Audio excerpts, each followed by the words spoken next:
Hello বন্ধুরা, কেমন আছো তোমরা? আজকে মঙ্গলবার 2 তারিখ।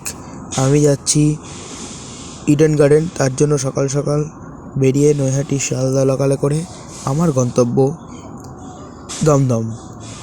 তারপর মেট্রো করে চলে গেছিলাম ইডেন গার্ডেন্স। এখন ইডেন গার্ডেন্সের সামনে ঢুকবো।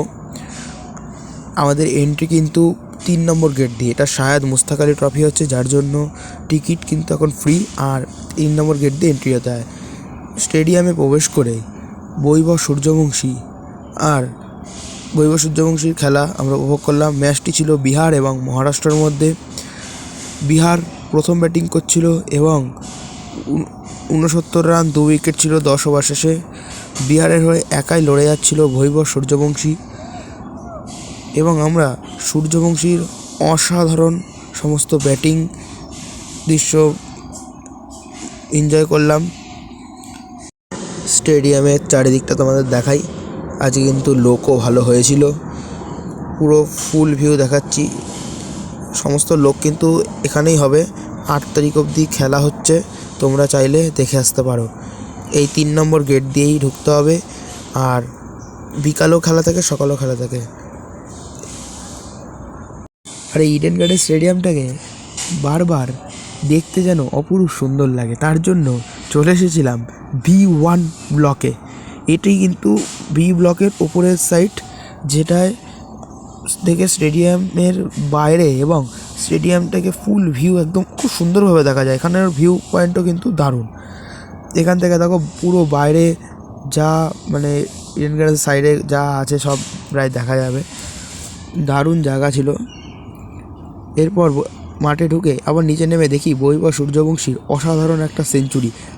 মাত্র 58 বলে সে নিজের সেঞ্চুরিটি পূর্ণ করেছিল এবং 20 ওভার শেষে বিহারের রান সংখ্যা ছিল 176, 3 উইকেটের বিনিময়ে, যা সম্পূর্ণটাই সম্ভব ছিল বৈভব সূর্যবংশীর এই তাণ্ডব করা ব্যাটিংয়ের দ্বারা।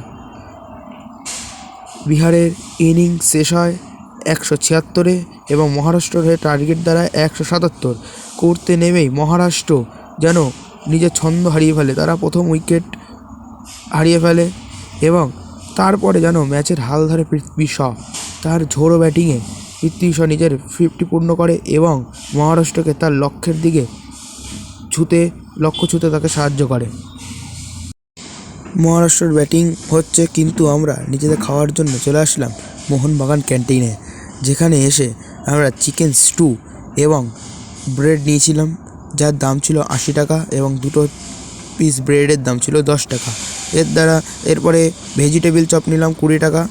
খাওয়া দাওয়া শেষ করে মোহনবাগান মাঠটার চারিদিকে একটু ঘুরে দেখলাম। তারপরে ক্যাব বুক করে আমরা আবার শিয়ালদার দিকে আসতে লাগলাম। আমাদের মাঠে ঢোকার আগে খেলা কিন্তু শেষ হয়ে গেছিলো। এরপরে চলে আসলাম শিয়ালদা স্টেশন। এখানেই আমি আমার ভিডিওটা শেষ করছি। তোমাদের কেমন লাগলো লাইক শেয়ার কমেন্ট করে জানিও। বাই।